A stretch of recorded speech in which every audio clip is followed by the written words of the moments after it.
क्या आप जानते हैं कि महाभारत में कुंती पुत्र कर्ण को अधिरथ और राधा ने पाला था? वह बालक गंगा में बहता हुआ एक किनारे से जा लगा। उस किनारे पर ही धृतराष्ट्र का सारथी अधिरथ अपने अश्व को जल पिला रहा था। उसकी दृष्टि मंजूषा में रखे इस शिशु पर पड़ी। अधिरथ ने उस बालक को उठा लिया और अपने घर ले गया। अधिरथ निसंतान था। अधिरथ की पत्नी का नाम राधा था। राधा ने उस बालक का अपने पुत्र के समान पालन किया। उस बालक के कान बहुत ही सुंदर थे, इसलिए उसका नाम कर्ण रखा गया। इस सूत दंपति ने ही कर्ण का पालन पोषण किया था, इसलिए कर्ण को सूत पुत्र कहा जाता था, तथा राधा ने उसे पाला था, इसलिए उसे राधे भी कहा जाता था। कर्ण की 2 पत्नियां थीं, दोनों ही बहुत सुंदर थीं। अंग देश के राजा कर्ण की पहली पत्नी का नाम वृषाली था। वृषाली से उसको वृषसेन, सुषेण, वृषकेत नामक 3 पुत्र मिले।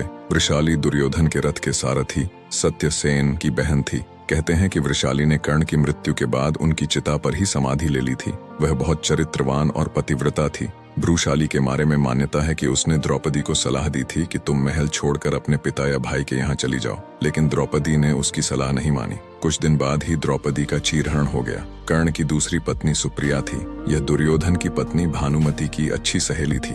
दूसरी सुप्रिया से चित्रसेन, सुशर्मा, प्रसेन, भानुसेन नामक 3 पुत्र मिले। माना जाता है कि सुप्रिया को ही पद्मावती और पुन्नुरुवी भी कहा जाता था। अगर आपको यह वीडियो पसंद आई हो तो हमारे इस चैनल को सब्सक्राइब करें।